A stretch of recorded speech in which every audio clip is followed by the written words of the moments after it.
বাংলাদেশিদের জন্য আবার চালু হচ্ছে ভারতীয় ভিসা। অনেক দিন বন্ধ থাকার পর অবশেষে এলো বড় আপডেট। দীর্ঘদিন ধরে বিশেষ করে ট্যুরিস্ট ভিসা বন্ধ থাকায় বিপাকে ছিলেন হাজার হাজার বাংলাদেশি।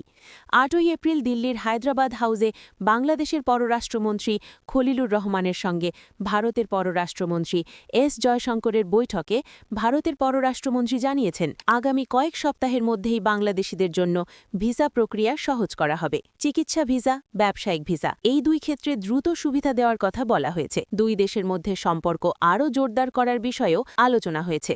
ভারত ইতোমধ্যে ইঙ্গিত দিয়েছে ভিসা দেওয়ার দিকে তারা গুরুত্ব দিচ্ছে, তবে এখনও ট্যুরিস্ট ভিসা নিয়ে কোনো ঘোষণা আসেনি। চিকিৎসা ভিসা, ব্যবসায়িক ভিসা প্রক্রিয়া সহজ করা হবে শুধু বলা হয়েছে।